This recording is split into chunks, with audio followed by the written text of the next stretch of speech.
Today we're making biscotti.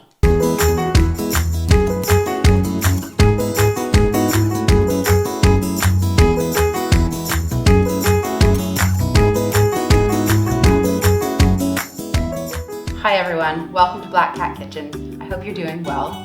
Today we're making biscotti. Biscotti cookies date back to the Roman times and were actually used for travelers who have long journeys ahead of them because they lasted for such a long time. The recipe has changed a lot since then. They're much tastier and they're a lovely treat, especially at Christmas time, a beautiful gift to give to your friends and family. Here are the ingredients you'll need for this recipe. Feel free to pause. I'll list the ingredients in the description below. We're going to start by creaming together the butter and the sugar. Ding! I like to use my stand mixer for this. I find it easier than doing it by hand, but if you have a hand mixer, it will work as well. And you just want them to get really light and fluffy. Make sure to just scrape down the sides and get everything really well incorporated. We're going to add the eggs in one at a time and mix each one until they're combined.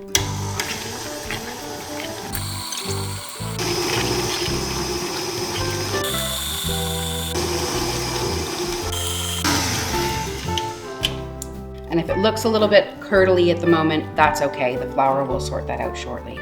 Biscotti are so versatile. I'm doing lemon and vanilla extracts today, but you can add in any extract flavor you like. Espresso, salted caramel, orange, really anything that you can put your mind to.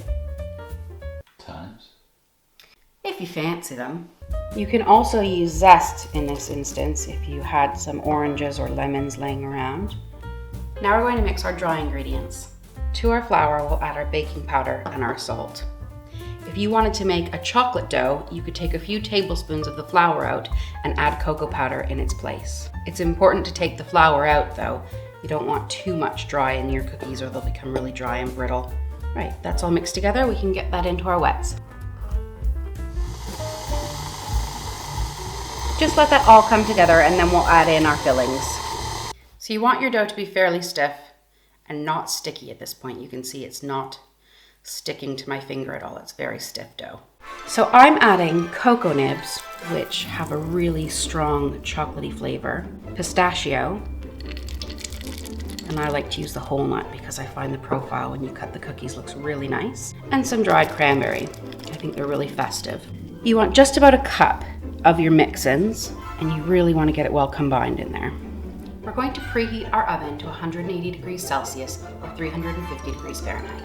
I find the easiest way to form these logs is to just get your hands in a lot of flour, make sure they're good and dusted, and just dig into pool. You're going to split your biscotti into 3. I would recommend doing these on individual baking sheets because they will spread out a bit. And you want them to be about 1.5 inches wide. I'm just going to spread that right out. And then you're just going to press it down a little bit, getting that nice log look. And these will puff up when they bake, don't worry. Those will bake for the first time for 20 minutes. This is a family recipe. It comes from my Aunt Marisa who lives in Florida. She's a great cook as well. And she's Italian too. The first bake is done, out of the oven they come. I find the easiest way to slice these is to slide your parchment onto a cutting board so that you don't ruin your baking tray. I'm going to take them off the baking parchment and put that back on my tray. And then using a very sharp knife, I'm going to cut these. My mom always used to use one of those electric turkey knives. Those work brilliantly, so if you have one of those, use that. You just want to make sure you cut through and you're getting through those pistachios or whichever nut you've chosen to use. And you're looking for about 3/4 inch here. Now what we do is we lay them back on the tray on their sides. Don't they just look so festive with the cranberries and the pistachio in there? Continue cutting and laying out all of your biscotti, and then they go back in the oven for another 10 to 15 minutes until they start to get golden brown.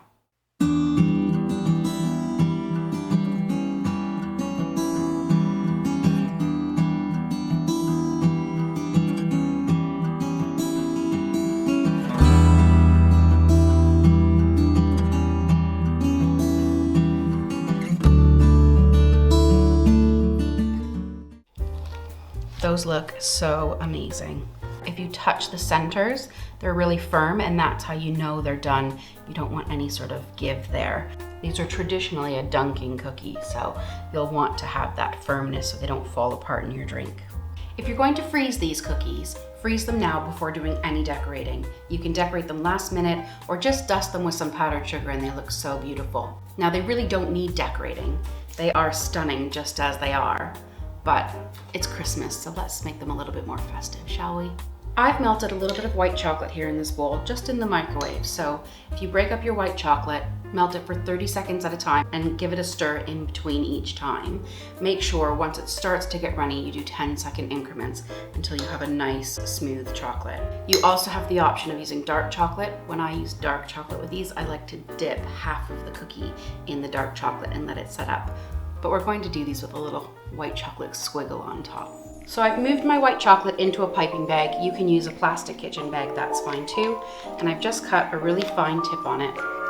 I'm going to turn the end of the piping bag so none of the chocolate drizzles out. And then we're just going to work our way back and forth over each biscuit. You don't have to do this to get your chocolate to set. I'm just really impatient.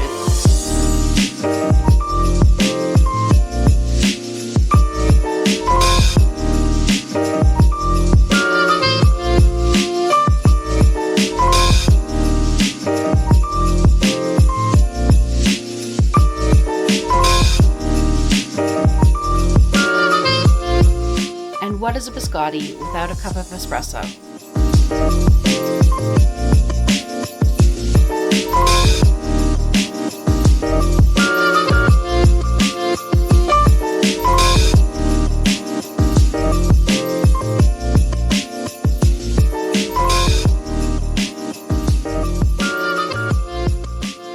All right, let's give it a taste. The inside is still so tender. You've got those bursts of chocolate from the cocoa nib, that little bit of sweetness from the white chocolate on top, but the cranberries. If you're not a cranberry fan, give this a try. The cranberries give that nice resistance and chew in there. And actually, they're probably my favorite part. The pistachio gives a nice salty crunch. It's the perfect balance of flavors in a cookie. Definitely give this one a go. Thanks for tuning in to this episode of Black Cat Kitchen. Make sure to like and subscribe, and we'll see you down in the comments below.